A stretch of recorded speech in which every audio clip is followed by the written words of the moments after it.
Tehran in flames. U.S. Air Force C-17 bomber crews rush at full speed.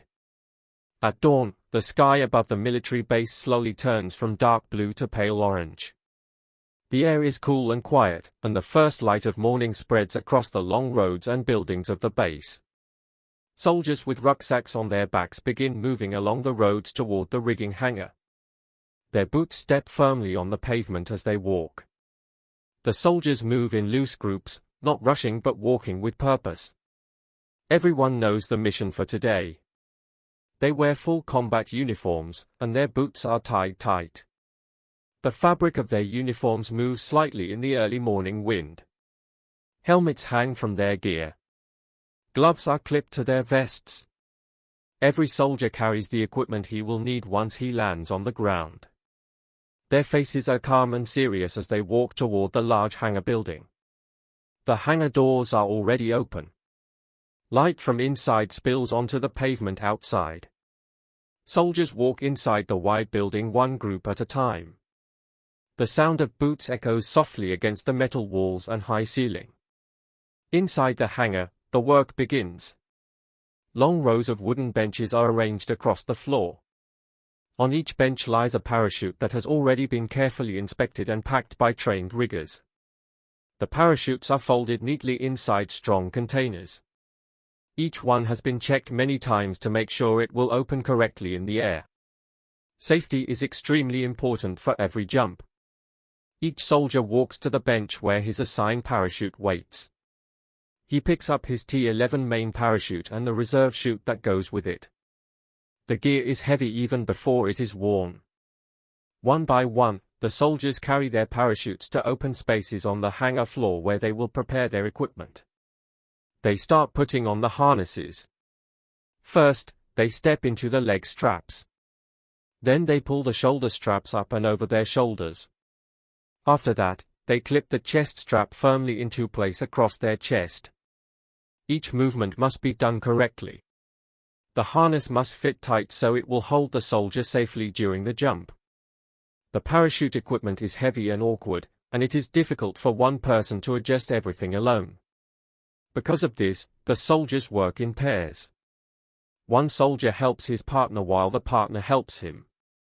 Teamwork is part of every step. One man stands behind his buddy and holds the large parachute container steady against his back.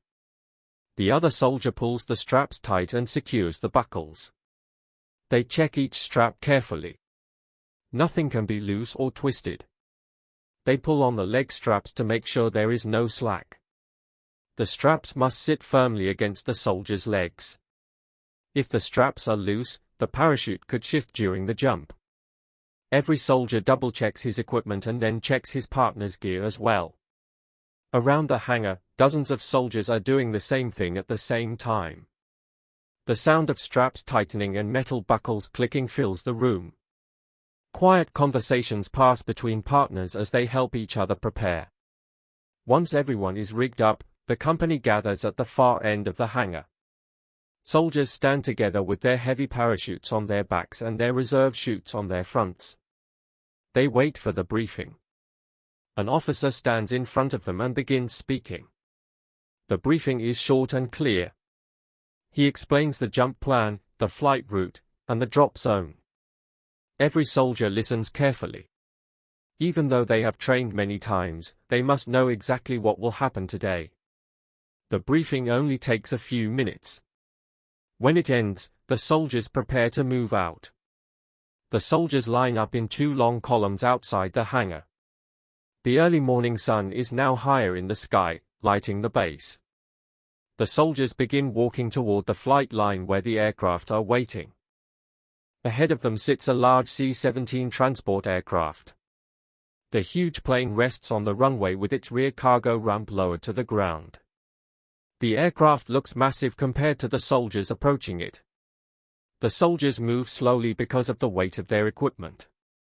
Each man carries his main parachute, reserve parachute, rucksack, weapon, ammunition, and other gear. Together, the equipment weighs more than 100 pounds.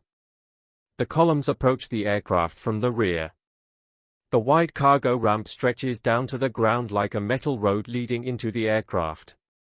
One by one, the soldiers walk straight up the ramp and enter the cargo bay. Inside the aircraft, the space is large but filled with equipment and seating rows. Load masters stand inside the cargo bay directing the soldiers. They point each man toward his assigned seat. Everything inside the aircraft must stay organized. The benches along the walls fill first. Soldiers sit along both sides of the aircraft. After that, the 2 rows of benches in the center begin filling with paratroopers. Sitting down is not easy with so much equipment. Bending at the waist while wearing heavy parachutes and gear is extremely difficult. Soldiers help each other carefully lower themselves onto the benches. Once everyone is seated, they check their straps again. Each soldier makes small adjustments to make sure his harness is still tight and secure. Now there is nothing to do but wait. After the last soldier is seated, the rear ramp slowly begins to close. The large metal door rises upward until it seals the aircraft. Moments later, the engines start. At first the sound is low, but it quickly grows louder. The powerful engines build toward full power as the aircraft prepares for takeoff. The C-17 begins moving across the airfield. It taxis along the runway while the soldiers sit quietly inside the cargo bay. Soon the aircraft reaches the end of the runway and turns into position. Then the engines roar louder. The aircraft accelerates down the runway. Within seconds, the heavy plane lifts into the sky. Inside the aircraft, the cabin becomes darker. The only light now comes from green overhead lights along the ceiling. The noise inside the aircraft never stops. A deep hum from the engines fills the cargo bay. The frame of the aircraft vibrates gently as it moves through the air. Wind rushes along the outside of the fuselage. The soldiers sit close together on the benches. Their heavy gear presses into their backs, legs, and shoulders. Some soldiers close their eyes and rest quietly. Others stare down at the floor while thinking about the jump ahead. Because of the loud noise, very few people speak. Communication inside the aircraft is limited to simple signals and short words. As the aircraft continues flying, it moves closer to the drop zone. When the time comes, the jump masters stand up and begin preparing the soldiers for the jump sequence. The jump masters walk along the rows of soldiers, checking equipment. Their job is to make sure every soldier is ready to jump safely. The soldiers check their gear again. Harness straps are pulled tight. Reserve handles are checked. Rucksack release straps are inspected. Weapons are secured with tie-down cords. Lowering lines are attached properly. Everything must be correct before the jump begins. The jump masters begin giving commands one by one. Stand up. The soldiers rise from the benches carefully with their heavy gear. Hook up. Each soldier connects his static line to the anchor cable running along the aircraft ceiling. Soon the rear doors or ramp begin to open. Bright light and strong wind rush into the cargo bay. The aircraft is now flying at jump altitude.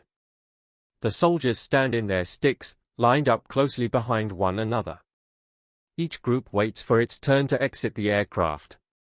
They stand shoulder to shoulder, pressed together in the narrow space. Everyone watches the jump master and the overhead lights. They are waiting for the green light. When the green light finally turns on, the jump master shouts the command to go. The soldiers begin exiting the aircraft. One soldier steps out each second. Each man walks forward and steps into the open sky. The static lines immediately pull the parachutes from their containers. Behind each soldier, the parachute opens automatically in the air. Within less than 2 minutes, the aircraft becomes empty. All of the soldiers from the first group are now floating beneath their parachutes. High above the ground, the paratroopers drift downward through the air. Inside the aircraft, another group of soldiers prepares to jump. The ramp opens again. Daylight and strong wind fill the cargo bay once more. The green light turns on again. The second group begins jumping from the aircraft one after another. As each soldier leaves the aircraft, another parachute opens behind the C-17. Soon a long trail of parachutes stretches across the sky behind the aircraft. Within a minute, the entire group is in the air. They slowly descend toward the same operational area where the first group has already landed. Out the door. Down. Heat. Heat. Hey. Very quick. Go. Oh no. Oh no. Oh no. Oh no. Up. That's it. Okay. Oh no. Oh no. Go. Oh no. Oh no. Oh no. Oh no. Let's go. Let's go. We're asking right now for that.